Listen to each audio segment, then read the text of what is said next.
de los negocios, en Instituto S también creemos en que el ser humano, para poder tener un negocio próspero, necesariamente tiene que tener también organizada la vida, la otra vida que tenemos, ¿no? Aparte de lo que es el negocio. Y creo que una parte fundamental es ese proyecto de vida nuestro.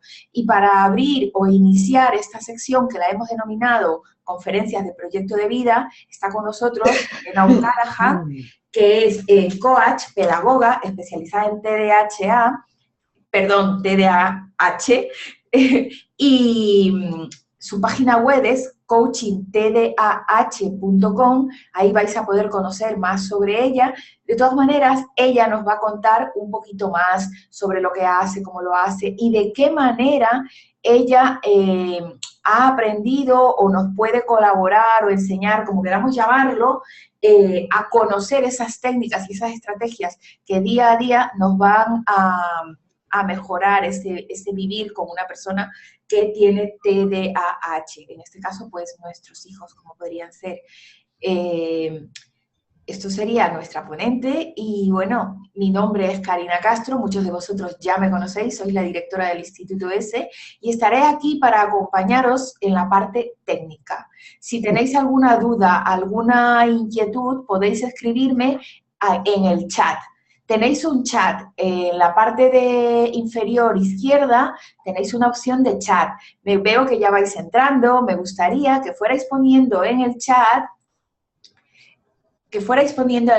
desde dónde os conectáis, para ir sabiendo, y así damos tiempo también para que vayan entrando las demás personas, para que Elena está ahí esperándonos ya para empezar a hablar.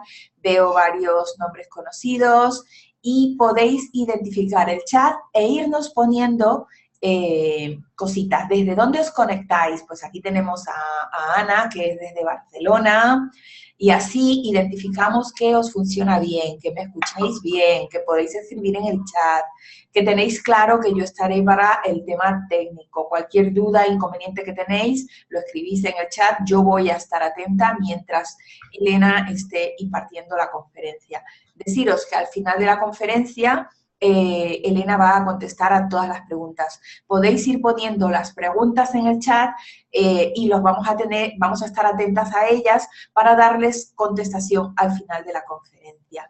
La conferencia terminará en torno a las 8:30. Pues muy bien, veo que ya habéis identificado el chat, empezáis a decirnos desde dónde estáis conectándoos. Pues bienvenidas, bienvenidos y Elena, bienvenida. Hola Karina, muchas gracias.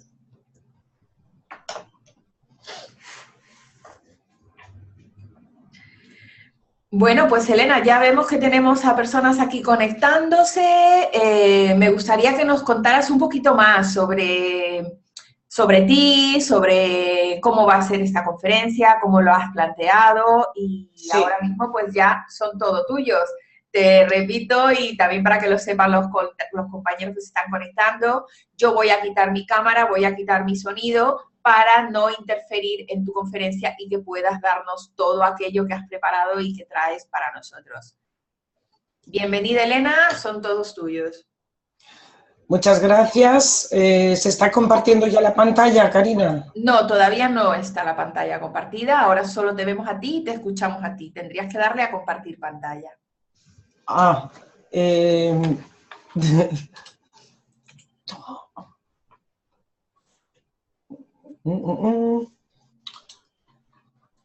Vamos a ver.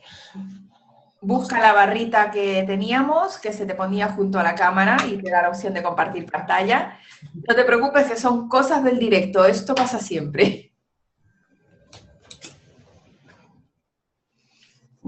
Ahora sí, ya estamos viendo tu pantalla, pero estamos viendo la alternativa de el PowerPoint con las diapositivas preparadas. Ahora ya la estamos viendo en pantalla completa y ahora es el momento. Pues muy bien, Elena, yo me silencio y quito la cámara.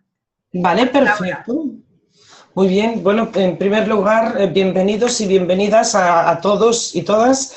Realmente estoy muy contenta porque hace años que de diversas partes del mundo, especialmente de Latinoamérica, me pedían formación online y por fin hoy me lanzo y aquí estoy con mucha ilusión de servir de ayuda pues, a todos los que se han conectado.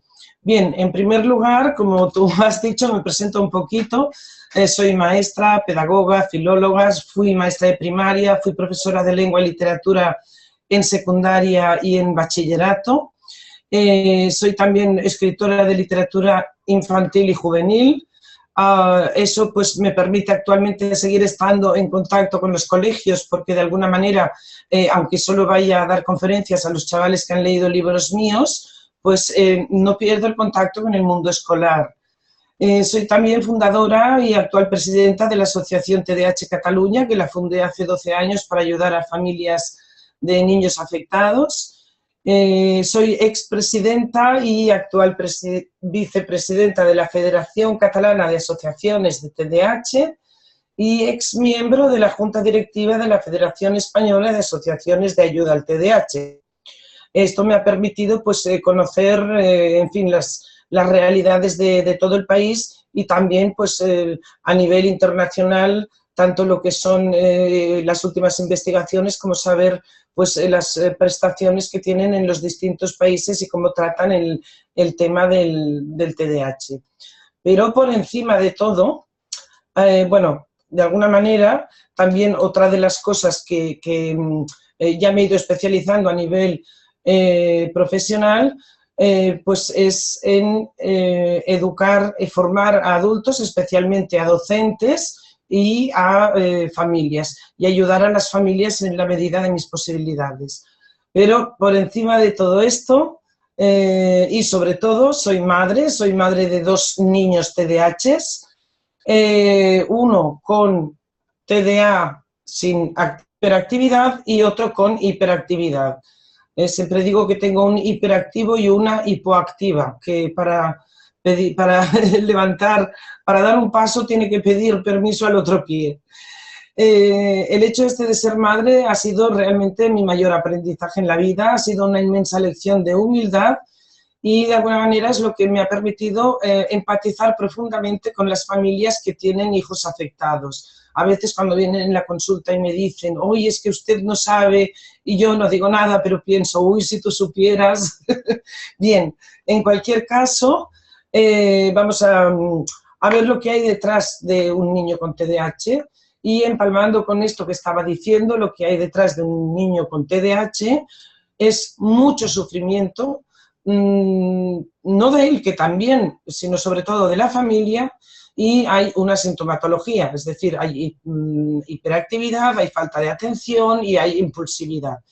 Respecto a esto, y eso ya es una cosa que sabemos todos, no toda la sintomatología se presenta en todos los afectados y con la misma intensidad. Eso hace que a veces un niño con TDA sea tan diferente de otro, o en el colegio estén sentados allí en la última fila de la escuela y como no es impulsivo y no da guerra, pasa completamente desapercibido. En cualquier caso, sí que lo que podemos decir es que dentro del seno familiar sí que hay lo que sería un doble o casi triple impacto del TDAH, porque no es solo en el propio niño, sino es en la familia y en el entorno. Cuando hablamos de la familia, obviamente tenemos el hijo con TDAH, después está todo lo que es la dinámica familiar, están los hermanos, está la familia extensiva, está el entorno académico e incluso está el entorno laboral de los padres. Es decir, que realmente el núcleo familiar, cuando hay impacto, se siente afectado en todas sus áreas. El impacto del TDAH, digamos que la familia es el núcleo permanente del niño, donde a menudo se viven peor las consecuencias del impacto del TDAH que del propio TDAH.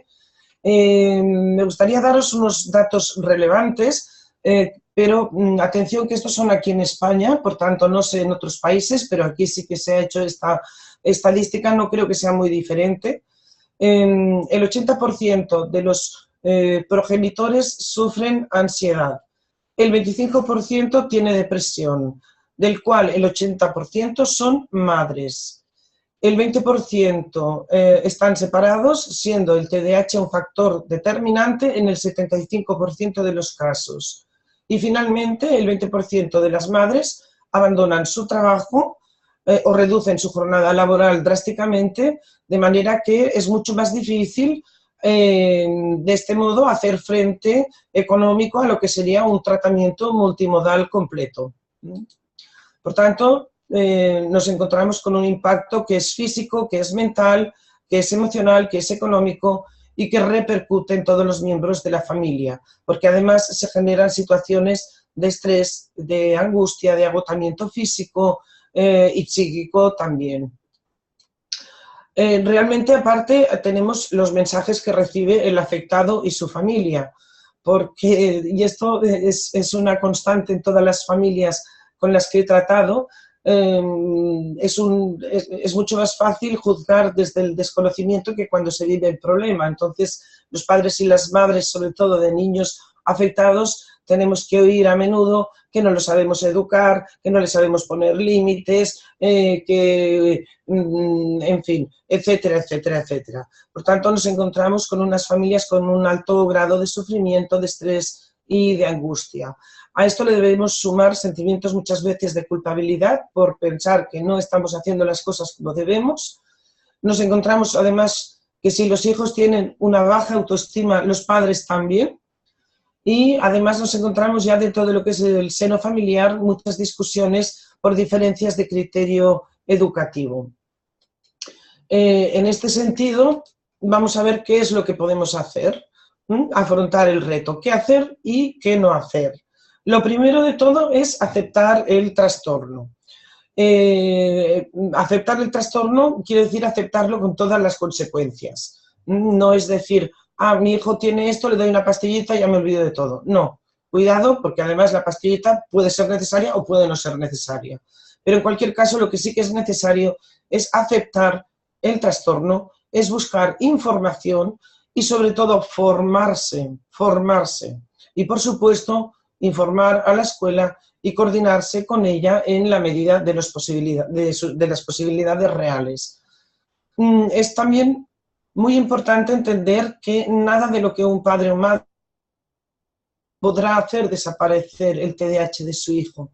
Sin embargo, aquí hay una buena noticia y es que el estilo educativo es un factor de protección, o no, fundamental en la evolución del TDAH y de su sintomatología. Por eso decía antes que era tan y tan importante no solo informarse, sino también formarse.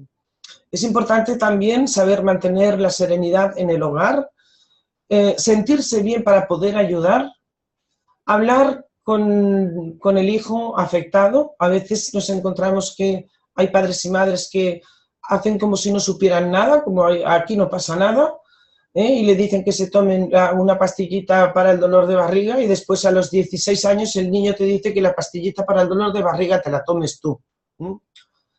En fin, y sobre todo lo que hay que hacer y tener muy, muy, muy claro es armarse de santa paciencia. Esa es una de las virtudes que yo he desarrollado más en mi vida como madre. Y después también asumiremos, o tendremos que asumir, que pasaremos por momentos calmados, por momentos turbulentos y por periodos alternados. A veces decimos, uy, qué bien, no, si se ha calmado mucho, porque lleva 15 días que no pasa nada. Y de repente explota la gran bomba con otra cosa que no habías ni siquiera previsto, ¿no? Esa es una de las virtudes de los TDAH, que siempre nos sorprenden. En cualquier caso, lo más normal son periodos alternados de cierta calma y ciertas turbulencias. Vamos ahora a pasar un poquito a lo que son las concreciones en el manejo diario del TDAH desde la perspectiva del coaching. Tenemos 1000 ocasiones durante el día de a ver, ¿cómo diría?, de implicarnos de una manera serena, tranquila y adecuada en su educación. Aunque parezca mentira, yo siempre digo que la felicidad es una opción personal, sobre todo porque cuando has trascendido el sufrimiento que te genera toda esta situación, ves las cosas con otra perspectiva y realmente te das cuenta de que puedes aportar mucho más a la familia de lo que sería pues una relación basada en los castigos, en las riñas, en las discusiones, etcétera. Hablaremos un momentito de ello. La primera cosa que os quiero comentar es que se deben asumir responsabilidades. Ya he dicho que el papel de la familia es fundamental, pero ojo que los niños también deben asumir sus responsabilidades y sus compromisos en la medida de sus posibilidades, de su edad, de sus potencialidades, etcétera.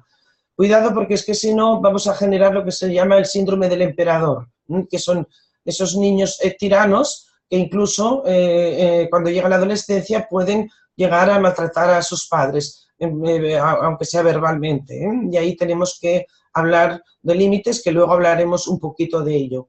También en la medida de las posibilidades es necesario trabajar conjuntamente familia y escuela y dar mensajes con unidad de criterio.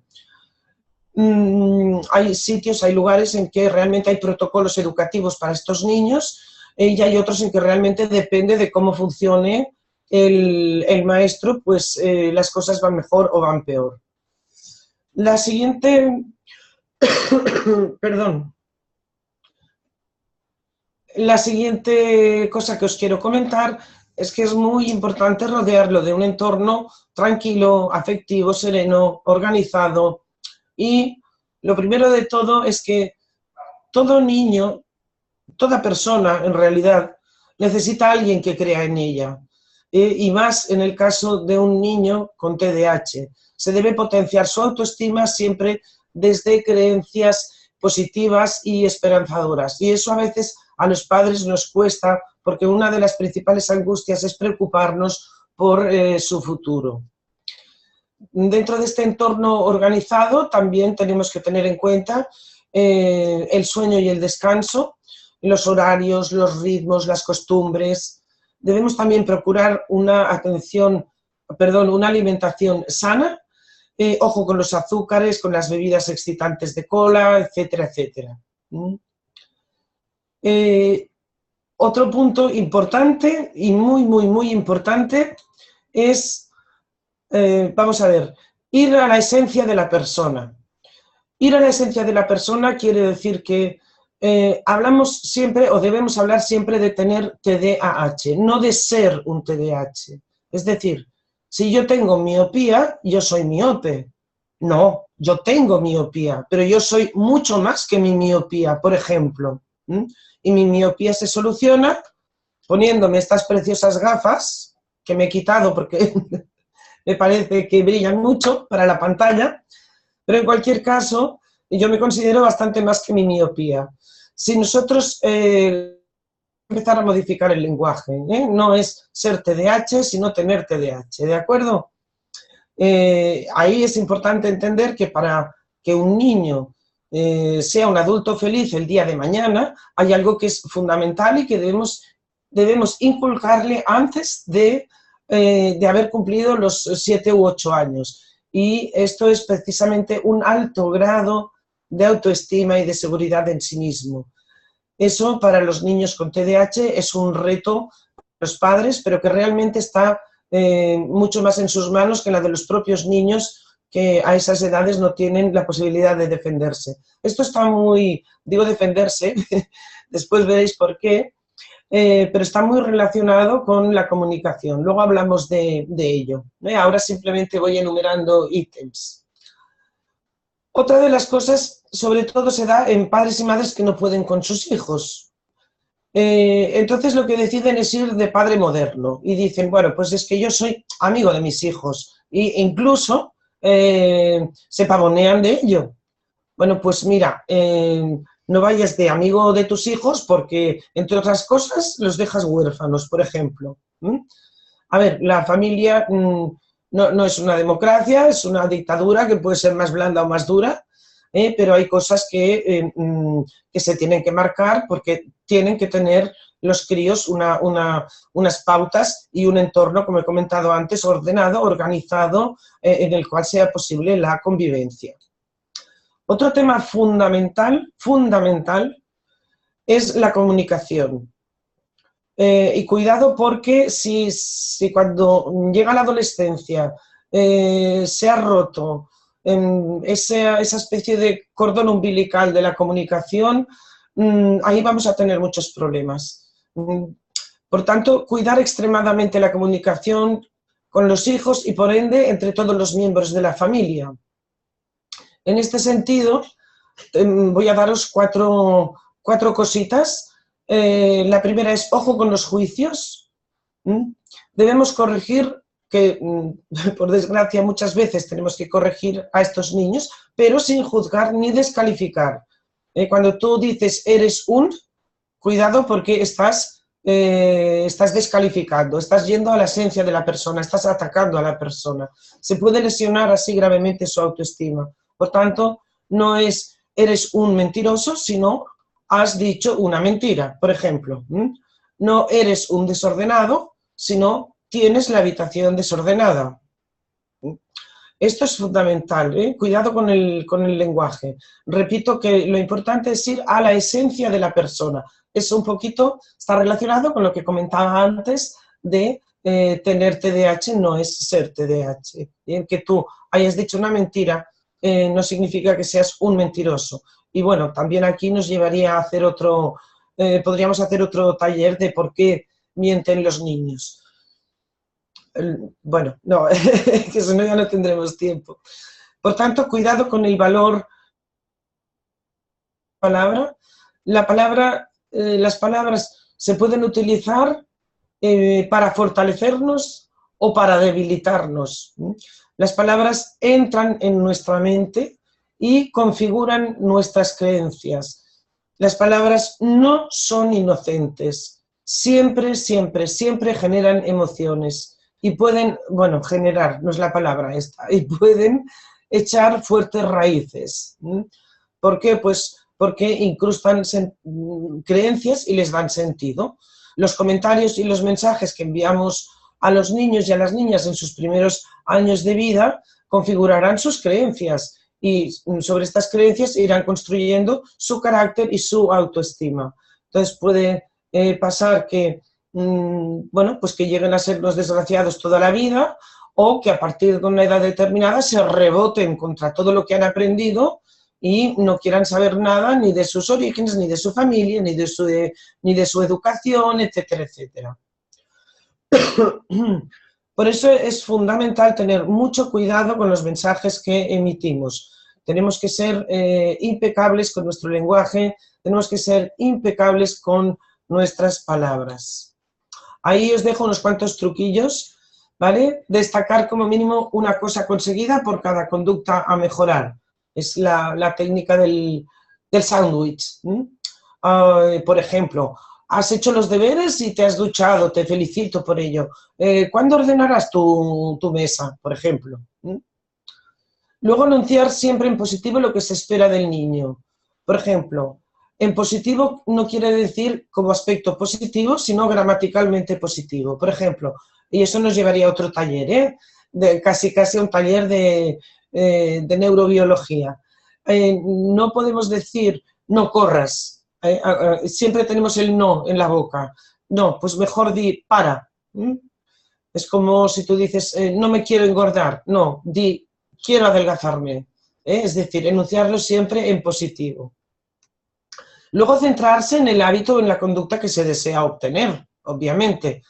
O sea, cuando yo digo para, lo que me estoy centrando es en el hecho de que te pares, no en el hecho de que corras, precisamente. Bien, y luego, finalmente, usar el lenguaje positivo. Ahora sí que lo digo en sentido de positividad. Decir, pues, cuando alguien hace alguna cosa, no es no lo has hecho bien, sino que ¿cómo podrías mejorar? ¿Te gustaría mejorarlo? ¿Crees que puedes mejorar algo? ¿Cómo lo podrías hacer? ¿De acuerdo? Bien, ¿qué no has de hacer nunca? Jamás, jamás, jamás levantes la voz, ni grites, ni amenaces, ni insultes. Entre otras cosas, porque perderás credibilidad, pero además enseñarás a tus hijos a hacerlo. Si tú no quieres que tus hijos te griten el día de mañana o el día de hoy, como quien dice, no les grites tú a ellos. Ahí tenemos que tener mucho cuidado, piensa bien lo que vas a decir, no te dejes llevar por un impulso y si no estás seguro, mejor opta por el silencio, porque una palabra dicha siempre está dicha, aunque luego pidas perdón, aunque luego rectifiques. Y si lo que vas a decir no es mejor que el silencio, calla.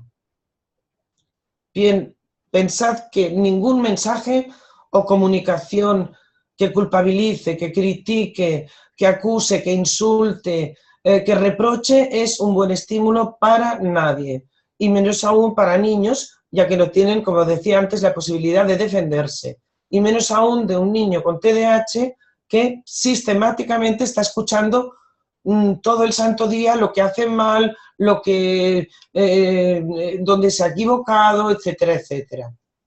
Os podría aquí decir, por ejemplo, frases prohibidas que llevan en ellas mismas mensajes tóxicos. Por supuesto, el insulto es lenguaje tóxico, pero hay otras frases que no nos parecen tan tóxicas y que sin embargo lo son mucho. Por ejemplo, eres igual que tu padre o eres igual que tu madre, nunca cambiarás, aprende de tu hermano, no te mereces no sé qué, nunca haces nada de provecho, o eres un maleducado. Y ya no os digo la frase más nefasta de todas, que es: si haces esto no te quiero. Jamás, jamás. Aunque te hayas equivocado, aunque me hayas ofendido, aunque yo te quiero y tú tienes que saber que te quiero. Bien, podríamos hablar del tema de la comunicación muchísimo más. Sin embargo, tenemos que continuar en frases que podríamos, bueno, que fortalecen la autoestima. No dudo de tu buena intención, si necesitas algo, pídemelo, estoy muy orgulloso de eso que has hecho, te quiero mucho, eres muy especial para mí, ¿cómo te puedo ayudar? Sé que eres bueno aunque te hayas equivocado, etcétera, etcétera, etcétera. Y aquella frase que les deberíamos decir cada día a nuestros hijos es, sabes, eres único y especial para mí, o eres única y especial para mí. Debemos también, por tanto, reforzar los aspectos positivos y no insistir, perdón, no insistir en recordarles constantemente sus errores, sus equivocaciones, sus meteduras de pata, porque es que son constantes, pero ellos no son así porque quieren. Aquí tenemos un claro ejemplo, no dejas hablar a los amigos, no haces más que contestar, no me haces caso en clase, no. Bien, otro aspecto importante, cuidado con las expectativas, porque estos niños, si queremos realmente lesionar su autoestima, no tenemos más que decirles constantemente que no están respondiendo a nuestras expectativas.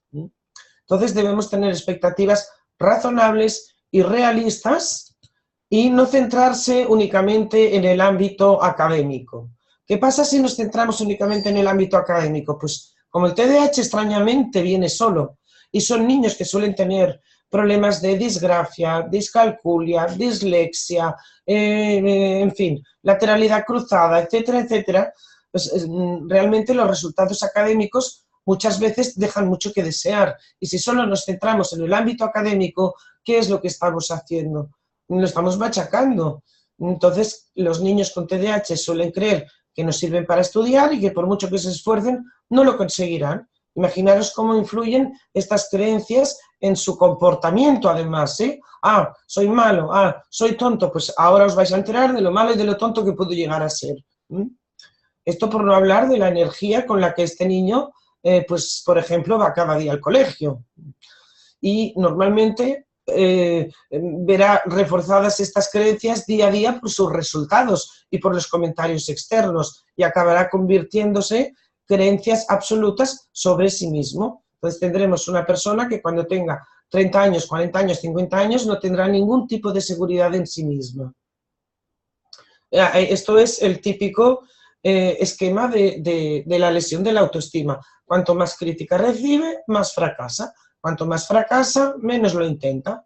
Hasta que un día deja de intentarlo y se produce la profecía autocumplida, o la autoindefensión aprendida, que de eso podríamos hablar también en un taller largo y tendido. Es decir, se llega a cumplir lo que todos predecían y que él mismo realmente se temía, y es el fracaso. Y no estamos hablando solo de un fracaso escolar, sino de un fracaso vital, que eso es realmente bastante peor. Vamos a adentrarnos ya en el tema de los límites. No ceder ante las pataletas, ni modificar pautas de comportamiento de manera circunstancial. Mira, hoy me he levantado de buen humor, hoy te dejo pasar esto, pero mañana me levantaré de mal humor y no te dejaré pasar lo otro. Cuidado, porque ahí eso está muy relacionado con el tema de los límites. Claro, el tema de los límites. ¿Dónde está el punto de equilibrio entre la aceptación por su trastorno o disfunción, o llamadle como queráis, y la tomadura de pelo? Porque listos lo son, no son tontitos. Con lo cual, ahí tenemos un gran reto como padres. Y vamos a hablar un poquito de estos límites. Lo primero que quiero decir es que no hay una auténtica autoridad sin respeto, pero que esta autoridad nace de dentro de uno mismo. Es decir, yo tengo una verdadera obsesión por los padres y madres carismáticos, no por los padres y madres que, como llevan el título de padres y madres, se creen que pueden mandar a hacerse respetar y no respetar ellos, para nada. Respetemos y seremos respetados. Si no respetamos al hijo, ¿cómo quieres que el hijo después te respete a ti? Solo podemos poner límites desde el respeto y desde el amor, y eso además es una inversión de futuro porque significa prevención y gestión adecuada de los conflictos. ¿Cómo debe ser un límite? Ahí los límites, cuidado, porque a veces, sobre todo si nos pillan a nosotros nerviosos y encendidos, tendemos a poner unos límites muy poco coherentes. Un límite tiene que ser claro para que tu hijo sepa qué esperas de él. Tiene que ser realista, es decir, ¿qué privilegio perderá el niño si no lo cumple? Y él tiene que saber qué privilegio va a perder. Y luego, por supuesto, cumplir con lo que prometemos. No andes amenazando si luego no vas a cumplir con firmeza. No puedes decir tú a tu hijo, pues ahora te quedas 3 semanas sin el móvil o el celular y después al cabo de 3 días devolverle el teléfono. ¿En qué quedamos? El límite también tiene que ser breve, es decir, nada de rollos ni chorreos, nada de cosas como, mira Pepito, tienes que hacer esto porque claro, cuando seas mayor, si no, bla, bla, bla, porque en esta vida, no sé qué. A ver, no futuremos tanto. Lo bueno, si breve, 2 veces bueno. A veces, muchas veces, menos es más. También es importante que el límite sea coherente en el sentido de que no puede ser que, como lo he dicho antes, que por tu bueno o por tu mal humor, ese día cambies y el límite lo tengas más laxo o más firme. Es incoherente decir un día que sí y otro que no a una misma cosa. No es tu humor lo que marca los límites y las normas. Y por tanto, además, el niño tiene que saber qué es lo que pasa si se expone, mejor dicho, a qué se expone si sobrepasa el límite. Por eso es muy importante, sobre todo cuando se llega a la adolescencia, pactar esos límites. Luego también, cuando ponemos un límite, tenemos que saber separar nosotros, lo que nos pasa a nosotros como padres y, por ejemplo, si yo hoy me he discutido con mi pareja, si he tenido una bronca en el trabajo, eso no va con el niño. Eso va conmigo, él no tiene ninguna culpa de nada y por tanto no le puedo castigar porque yo estoy nervioso, porque estoy hundido, porque estoy deprimido. Aparte de que, obviamente, un castigo no tiene ningún sentido si no logra modificar conductas. Y también otra cosa importante es que el castigo tiene que estar, tiene que ser coherente en el sentido de que ha de estar relacionado a lo que ha hecho. Y si se puede reparar en la medida de lo posible ese daño. Por ejemplo, no está vinculado que el niño lo hayan castigado en el colegio, llegue a casa y tú digas, pues ahora, como te han reñido en el colegio o la maestra me ha dicho esto, lo otro, lo demás allá, te quito la televisión una semana. Aquí lo que hay es una venganza más que un castigo. O sea, intentamos buscar algo que le duela, más que algo que le haga consciente. Por eso los castigos deben estar relacionados y vinculados a lo que ha hecho el niño. También a nivel casero, también en el fondo es poner límites, establecer unas rutinas de trabajo, unas normas claras, razonables, unos turnos, por ejemplo, pues tú pondrás la mesa, tú la quitarás, en fin, tú sacarás al perro, lo que sea. Esto ya, cada familia se sabe lo suyo. Pero crear hábitos y rutinas de ayuda en casa es realmente también una manera de poner límites y de enseñarles lo que es la convivencia.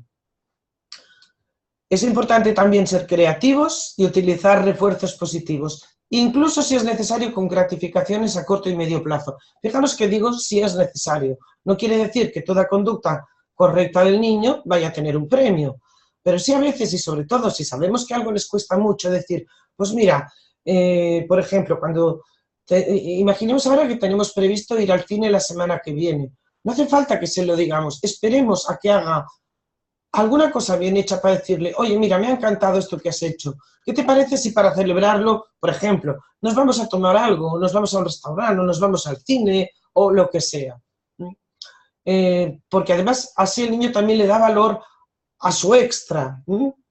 Si un niño, por ejemplo, es muy desordenado y ha ordenado su habitación, es un extra. Entonces tú utiliza algo también que sea un extra para él.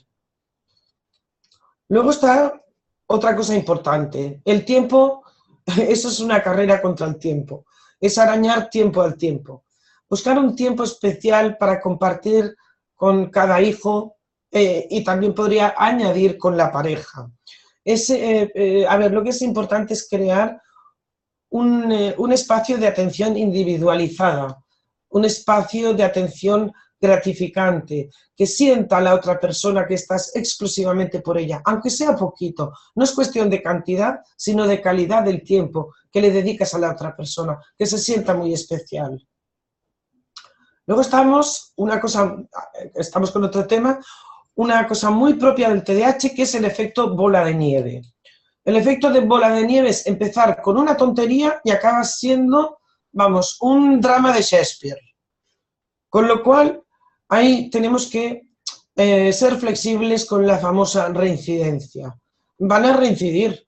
No hay frase que más diga un TDAH que te lo prometo, mami, te lo prometo, que no lo volveré a hacer más, te lo prometo. Pum, al día siguiente lo mismo. Claro, tú no... Es que ayer me prometiste que... Ayer cuando él prometió que, de verdad que lo prometió. Y con todas sus fuerzas. Bien, por tanto, debemos ser suficientemente listos, hábiles, ágiles y flexibles para ofrecer segundas, terceras y, si cabe, cuartas oportunidades. Luego está la prevención. Alguien va a mearse en las zapatillas de alguien, yo solo aviso. A ver, anticipémonos al posible conflicto para evitarlo. Si es que ya lo sabemos, si sabemos de sobras lo que va a pasar, si hacemos esto, decimos lo otro o lo que sea. Y muchas veces lo sabemos y como que nos regodeamos en el hecho de saber que, mira, ¿ves? Ya lo sabía. Bueno, pues anticípate y si ya lo sabías, anticípate en la medida que puedas y cuando él ha ido, que tú, padre o madre, hayas ido y hayas vuelto 2 veces. A ver, no son así porque quieren. El TDAH no es una elección, no me cansaré de decirlo, ni la conducta producida por un TDAH impulsivo es una elección. ¿Qué más quisieran ellos? Si les hubieran dado a elegir, no hubieran elegido ser así. A los niños con TDAH les cuesta mucho aprender de sus errores y por tanto tenemos que pensar que de entrada no es mala fe, no es que vayan a fastidiarnos, otra típica frase prohibida, ¿tú lo que quieres es fastidiarme? Pues mira, no quiere fastidiarte, aunque te fastidie.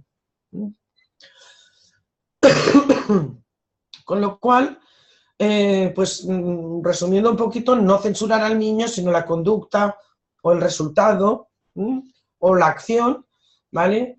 Escuchar más, juzgar menos, preguntar más, mandar menos y, por supuesto, dar siempre una salida digna. No puedes acorralar a un niño, no puedes acorralarlo porque es el acorralamiento de un animal herido. ¿Y qué va a hacer? Pues te va a saltar. Bien. Otra cosa importante, no bajar la guardia. Hay padres y madres que solo se preocupan por sus hijos cuando algo no va bien. Entonces, ese no intervenir únicamente en momentos de crisis o problemas, pues está también muy bien porque es cuando tú compartes cosas bonitas con los hijos y no te encuentras que hay padres y madres que a los 17 años del niño no comparten nada con él. ¿Por qué? Porque ya no tienen nada en común. Bueno, todo ha ido bien, pues ya está. O sea que cuidado no intervenir solo en los momentos de crisis, porque además, incluso si resulta que el niño tiene, es de los típicos, que esto suele pasar con los TDAHs, que reclaman mucho la atención, si resulta que solo me das tu atención cuando hay un problema, pues te voy a montar el problema, no te preocupes. Bien. Otro aspecto muy importante es priorizar. A ver, prioriza en base a tus valores. A veces, incluso es más inteligente saltarse la norma que hacerla cumplir. O es más inteligente incluso hacer ver que no ves nada. Digo a veces, cuidado.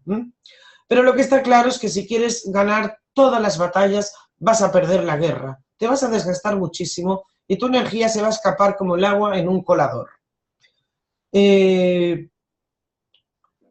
Voy a resumir todo lo que he dicho en 10 frases, ¿vale? No juzgues tanto, prioriza en base a tus valores. A ver, ahora, vale. Prioriza en base a tus valores, es decir, focalízate en lo que de verdad importa, optimiza tu energía. Gasta tu energía en prevenir y no en enfadarte. No te tomes las cosas personalmente y pon creatividad y sentido del humor a tu vida. No sabéis, yo tengo muchas ganas de hacer un taller de TDAH con humor. El humor puede relativizar muchísimas cosas en la vida, incluso cosas que nos parecen que son grandes dramas. Bien, más cosas. Manejar bien tus emociones, es decir, padres y madres que han adquirido ciertas competencias emocionales serán capaces de educar a los hijos y de ser un modelo para sus hijos en este sentido. Por tanto, cuidado, que el tema de las emociones es fundamental. También el tema de la autoestima, ya lo hemos visto, aprende a potenciar tu autoestima y la de tus hijos. Y sobre todo, que esto lo podéis aplicar, nada más apaguéis el ordenador y salgáis de la conferencia, valora el poder de la palabra y practica la comunicación asertiva. Parece que esto es muy fácil, ahora hablaremos de ello un segundito. Y el último punto, por favor, cuídate. Si tú no estás bien, tú no puedes ayudar a tus hijos. Esto es fundamental. Uno no puede dar aquello que no tiene. Si yo no tengo alegría, yo no podré transmitir alegría. Si yo estoy sumido en la tristeza, lo que voy a transmitir es tristeza. Bien, y en este sentido os hago un regalo para los que no lo hayáis ya tomado, porque vuestro es. Si tú no te sientes bien, obviamente, ¿cómo vas a ayudar a tus hijos? Tenéis en la web un libro que es Pautas para padres y madres estresados, TDAH, quien cuida al cuidador, para vosotros es, y espero que cuando lo hayáis leído me digáis pues si os ha funcionado o no, porque para mí el feedback de los padres y madres con los que trabajo es fundamental y aprendo mucho de ellos. Es importante que sepáis que como recibo a tantísimos padres y madres dicen y refieren que lo que más les cuesta es tener una buena comunicación cuando voy estresado todo el santo día. ¿Cómo hacer para que mis hijos me escuchen? Les tengo que repetir las cosas 1000 veces. Y luego los pensamientos esos negativos que comentaba, que son casi inevitables, que son pensamientos desde cansancio físico, impotencia, angustia por su futuro y a veces incluso muchos padres, bueno, más madres que padres, dicen que se despiertan y se levantan ya como si tuvieran una losa encima y dice, uff, otro día, ¿no? También refieren que les cuesta mucho dejar de juzgarlos si hacen algo que no les gusta. Es que parezco un sargento de caballería, estoy todo el día dando órdenes, estoy todo el día reprochando. A veces el ambiente es irrespirable en casa, me irrita estar todo el día riñendo, me pone muy nervioso, me saca de quicio, acabo gritando, acabo de mal humor, en fin, etcétera, etcétera, etcétera. Me gustaría ahora que pensarais, por favor, estamos ya casi en el final, que me dijerais, que pensarais cada uno de vosotros, ¿cómo te sentirías si supieras que es posible y fácil cambiar el modo de comunicarte con tus hijos? Piénsalo un momento, piénsalo.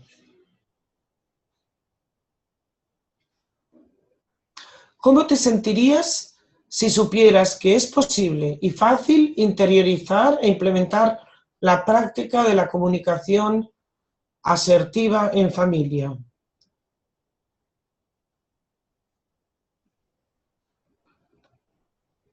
Y ahora os voy a hacer otras preguntas. ¿Qué daríais por lograr esto? Por rebajar el nivel de estrés familiar, por ahorrarte tensiones y enfados, por evitar la mayoría de los conflictos que se generan por estupideces, por pequeñas cosas y que suelen acabar sobredimensionados, la bola de nieve. ¿Y qué darías por sentirte valorado y empoderado en tu rol de padre o de madre? Me gustaría que pudierais poner alguna respuesta de todas estas en el chat. Karina, ¿es posible? Sí, claro que sí, que las vayan poniendo y yo las voy leyendo. Vale, ¿qué darías por lograr esto?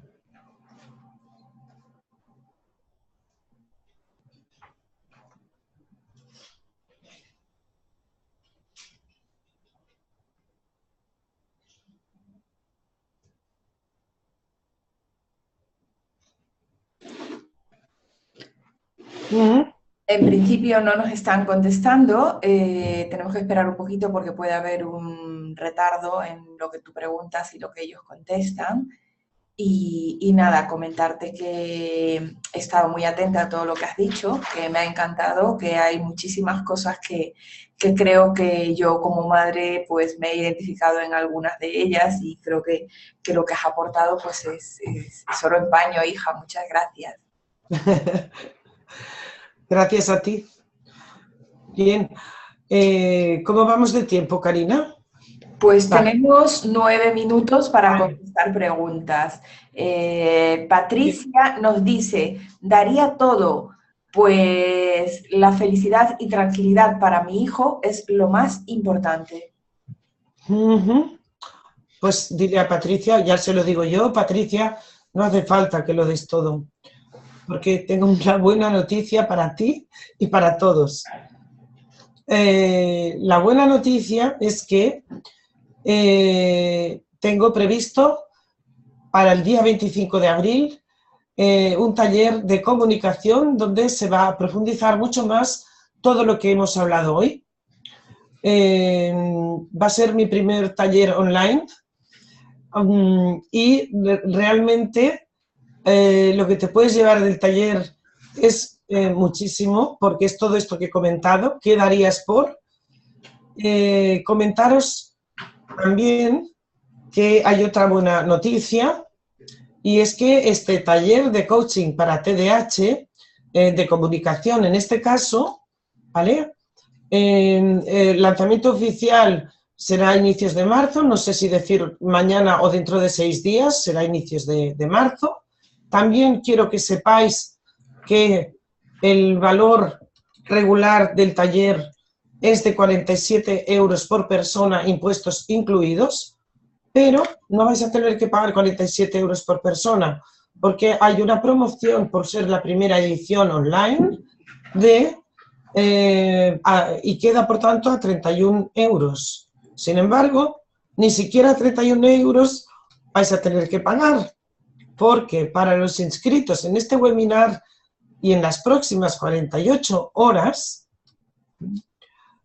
el precio del taller lo vais a tener a 17 euros. Por tanto, en el momento en que se acabe el webinar, no sé si Karina ya lo tendrá preparado o no, después nos lo dirá, y en cualquier caso, la conferencia acaba aquí porque ahora quiero dar paso a vuestras preguntas, y sí que os pediría y me encantaría que dejarais vuestro testimonio, que es una manera de dar si has recibido. Tenéis mi web, tenéis mi Facebook, ahí tenéis mi página, mi perfil, tenéis mi correo electrónico. Aunque tarde, yo contesto, no os preocupéis, aunque tarde un poquito, y simplemente agradeceros profundamente vuestra atención y vuestro estar aquí, y adelante con las preguntas. Vale. Elena, Fabiola nos dice, creo que como madre, no es una pregunta, es un comentario, creo que como madres debemos empezar por conocer el TDAH. Personalmente he tenido primero que cambiar mi actitud, mi forma de relacionarme con él. También aprender más del TDAH, capacitación continua, y trabajo conjunto para que mi hijo siga superando día a día. Bueno, no puedo estar más de acuerdo con su comentario, por supuesto. Fíjate que es lo primero que he empezado diciendo, es, vamos a ver, necesita uno informarse, por supuesto, ¿vale? Y formarse, cuidado, ¿vale? Por tanto, gracias por el aporte y por el refuerzo. Perdona, Karina, yo ahora no sé si te tendría que ver a ti o me tendría que ver yo. Estoy viendo mi pantalla mi última pantalla. Te estamos viendo y estamos viendo tu pantalla. ¿Estáis viendo mi pantalla? Sí, estamos viéndote y viendo tu pantalla también. Saca esto. Pero, a ver, ¿me veis a mí o no? Sí, te estamos viendo a ti y estamos viendo tu pantalla también. Ah, vale. Vale, de acuerdo. Más preguntas, por favor. Vale. Ana también nos dice que ella, pues, dice, poder conseguir esto es lo que más deseo, es la vida y esto es lo que daría.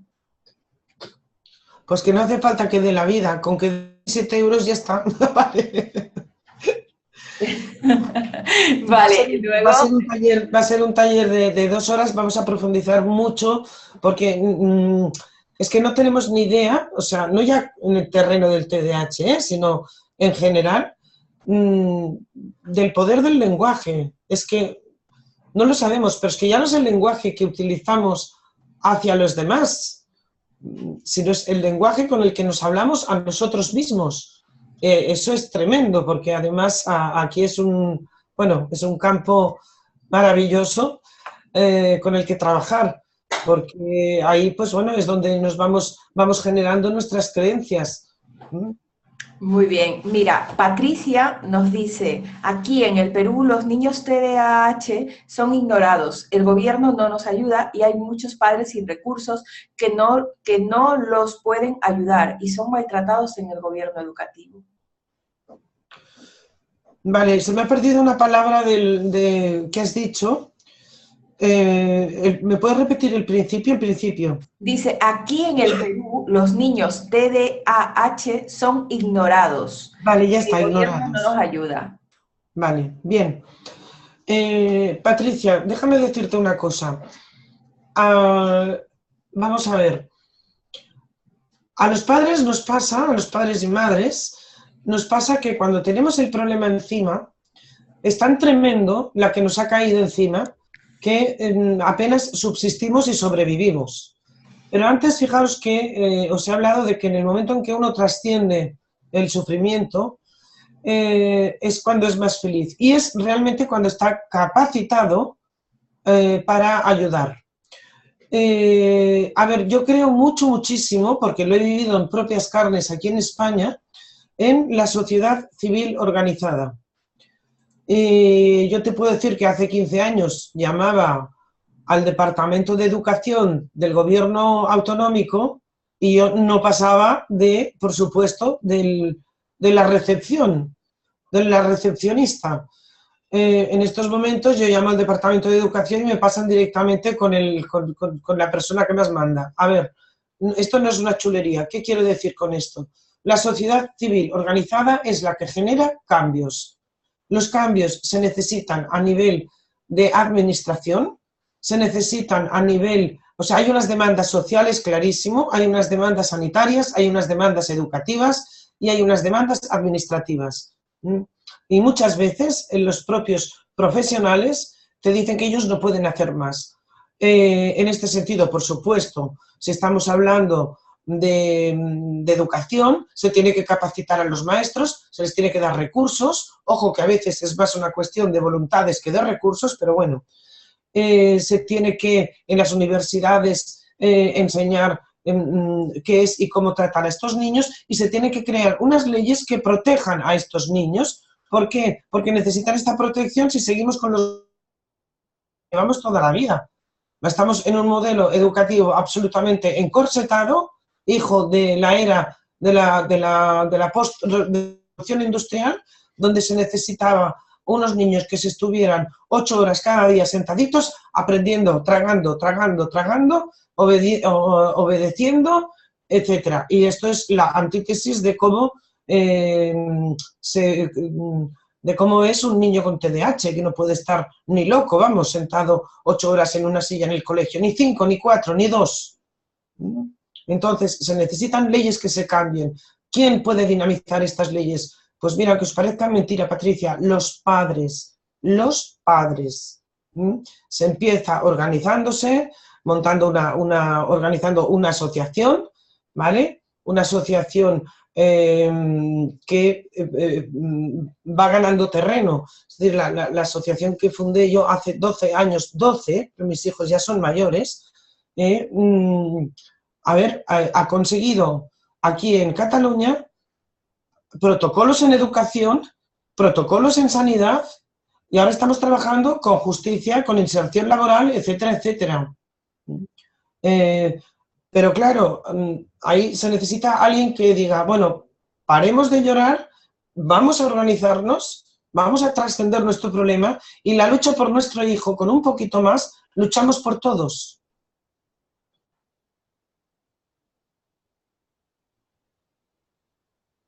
Más preguntas.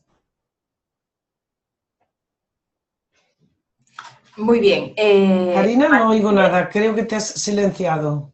Matilde nos dice, ¿sois partidarios de medicar a los adolescentes con TDA? ¿Cómo? ¿Sois partidarios de medicar a los adolescentes con TDA? ¿Cómo? ¿Sí? Que si eres partidaria de medicar a los adolescentes que tienen TDA. Vale, perdón, ¿de dónde es Matilde? No me pone de dónde es.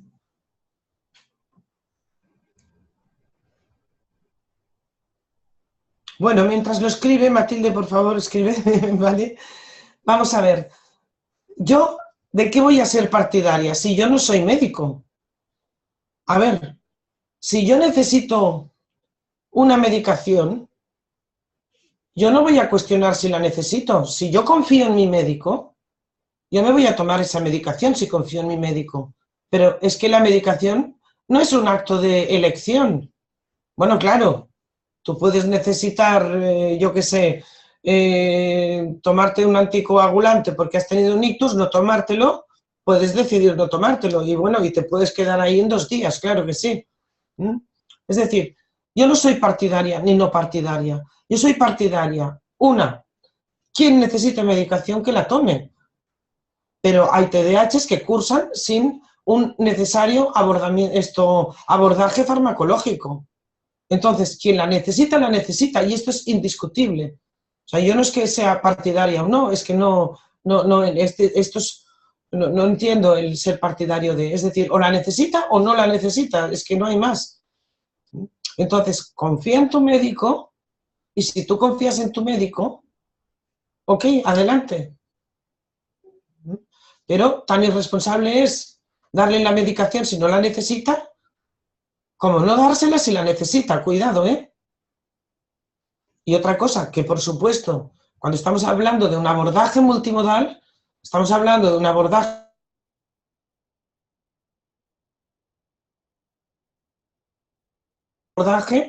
de refuerzo o tratamiento psicológico o psicoterapéutico. Y eso sí que es necesario siempre, de eso sí soy partidaria siempre. Y de la formación y de la información también. Vale. Gracias por la pregunta, muy interesante. Muy bien, Elena. Tenemos otra pregunta de Ana y dice, desde Perú, el TDAH va disminuyendo con la edad y siempre tendrá el niño que tener un equipo multidisciplinario de terapistas para tener un buen desempeño escolar. A ver, Ana de Perú, ¿no? ¿Me has dicho? Sí, es Ana de Sí. Perú. Vale. Vamos a ver, perdón. El TDAH no es que vaya disminuyendo, vamos a ver. Con el TDAH, o con H o sin H, es igual, se nace y se muere. Vale. La buena noticia es que se puede aprender a compensar. ¿Qué es lo que se compensa? La sintomatología. Bien. Entonces, es cierto que, por ejemplo, en los casos en los que el TDAH cursa con hiperactividad, sí es cierto que hay una tendencia a disminuir la hiperactividad en cuanto van creciendo, ¿sí? Lo cual no quiere decir que haya desaparecido. Pero si una persona lleva su tratamiento, se conoce a sí misma, se trabaja, etcétera, etcétera, obviamente aprende a compensar, incluso le llegan a decir cosas como, oh, pero qué ordenado y organizado eres, cuando toda la vida escolar fue un desastre, ¿vale? Y el equipo interdisciplinar, a ver, no es que se tengan que tener toda la vida, ¿vale? Lo que pasa es que sí que es cierto que un niño que ha tenido este acompañamiento tiene más buen pronóstico de futuro, obviamente. Es decir, ya lo he dicho antes, el entorno familiar es un factor de buen pronóstico. La educación que tú le des, el nivel de inteligencia también del niño, cómo se sienta de arropado y aceptado por su familia, cómo haya aprendido a compensar las dificultades. Es decir, la mayoría de estos niños, por ejemplo, cuando hay cuadros de impulsividad, necesitan hacer terapias de control de los impulsos, lógicamente. No sé, creo que he contestado. Si no, Sí, muy te bien. digo a ti. Gracias, Elena. Mira, Dani nos dice, ¿Quién, perdón? Dani, se llama Dani. Dani, sí. ¿Alguna recomendación para una madre que no tiene TDAH, pero tiene una hija con TDAH y su esposo también tiene TDAH? puesto que a veces es mucho estrés adicional. El esposo hace su esfuerzo para controlar algunas obsesiones, pero recién ha sido diagnosticado de adulto, por lo que recién está aprendiendo a manejarlo desde Perú. Bien, Dani, a ver, bueno, a esta madre le diría que bienvenida al club de las damnificadas por TDAH. Claro, teniendo en cuenta el 85% de componente hereditario del TDAH, es muy fácil que detrás de un niño con TDAH haya un padre, una madre, un abuelo, un tío. Esto cuando no son los dos, padre y madre, TDAH. Con lo cual, bueno, digamos que a esta persona le ha tocado la lotería. Pero yo insisto, claro que puede hacer y mucho. Lo primero es decir, bueno, vamos a ver, ¿qué puedo hacer yo? ¿Y qué depende de mí para rebajar esta situación de angustia y de estrés, etcétera? Porque hay cosas que dependen de ella, pero hay cosas que no. Es decir, tú te puedes, vamos a ver, un hecho objetivo es que llueve. Si yo tengo previsto irme a la playa y está lloviendo, para mí la lluvia será un desastre ese día. Pero si yo soy un campesino que está cultivando la tierra y hace meses que no llueve, para mí ese día la lluvia será una bendición, ¿vale? Con lo cual, quiero decir con esto que hay hechos objetivos, y que otra cosa es cómo tú gestionas dentro de ti esto. Y a esa persona le diría, puedes rebajar muchísimo más tu sufrimiento. Así tengas un marido y 3 hijos con TDAH. Puedes rebajar tu sufrimiento. Y lo que estoy diciendo no lo digo como profesional, lo digo como madre, como persona. Y es una buena noticia. Lo que pasa es que, bueno, pues que no tenemos, nadie nos enseña a ser padres ni madres, y menos a ser padres y madres de niños con problemas. Con lo cual, pues bueno, ahí hay una carga objetiva importante, pero pues puedes transformar esto, lo puedes transformar. ¿Cómo? Bueno, pues te diría que con coaching, claro. Bien. ¿Qué más? Bien, de Barcelona, Matilde nos pregunta, ¿hacéis un test para diagnosticar? Vamos a ver. El diagnóstico de TDAH lo tiene que hacer un profesional sanitario. Yo no soy profesional sanitario, pero obviamente en mi equipo tengo profesionales sanitarios que lo hacen. Con lo cual, si esta persona, y además está en Barcelona, en mi ciudad, que se ponga en contacto conmigo, y ya podremos hablar de ello. Pero yo, particularmente, yo no soy médico. Muy bien, Elena. Y esta ya sería la última pregunta. Ya estamos ahí 40. Entonces, Ana, que nos dice, tengo sospecha de que mi hijo pueda tener TDAH. Me resulta muy violento que en la consulta del CSMID, no sé qué significa eso, hablen abiertamente de este tema. ¿Cómo hablar con mi hijo de que me preocupa su impulsividad, que rompa cosas, etcétera, y aumentar su autoestima a la vez? Mi hijo tiene ahora 8 años. El CESMIG es el Centro Estatal, bueno, Centro de Salud Mental Infanto-Juvenil, ¿vale? Vamos a ver, Ana ha dicho tantas cosas que yo me he perdido. La primera de ellas era una pregunta. Decía que tiene sospecha de que su hijo puede tener TDAH, pero que le resulta muy violento el consultarlo esto en el CESMIG y que hablen abiertamente de este tema delante del niño. Vamos a ver, es que a los niños no se les tiene que ocultar la verdad, tampoco hace falta machacarlos. Pero es como si yo, vuelvo al ejemplo del oculista, si yo llevo a mi hijo al oculista, no le voy a decir que lo llevo al dentista. En este sentido, vamos a ver, pues te llevamos, ¿vale? Para que vean si tienes alguna dificultad. Es que ahí yo creo que tiene, más problemas realmente ella que el niño. Bueno, y aparte de esto también puede pedir, si ella considera de entrada que se violenta con ello, puede pedir hablar al margen del niño. En cualquier caso, si su problema es no sé cómo plantearle esto a mi hijo, porque yo temo que el problema va por aquí, ¿vale? Que me llame y se lo cuento, porque es fundamental que los niños participen y conozcan, o sea, tengan, lo he dicho antes, tomar conciencia de su TDA. ¿Qué significa tener TDA? ¿Vale? Bueno, pues vale, hay una serie de dificultades, pero eso no quiere decir que sean unas limitaciones y menos de por vida. Posiblemente te costará aprender más que otro niño o vas a aprender de una manera diferente. Pero nada más que eso. Entonces,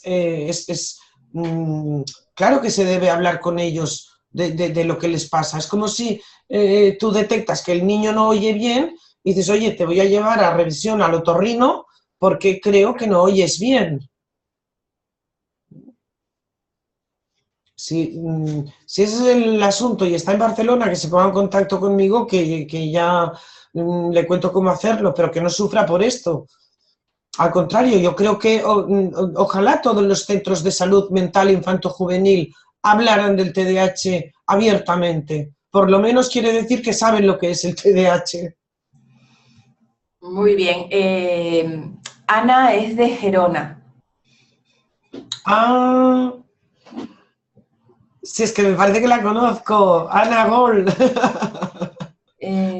Ana, a ver, espérate que te lo digo. No lo sé, no pone el apellido. No hace falta que me lo des, por favor.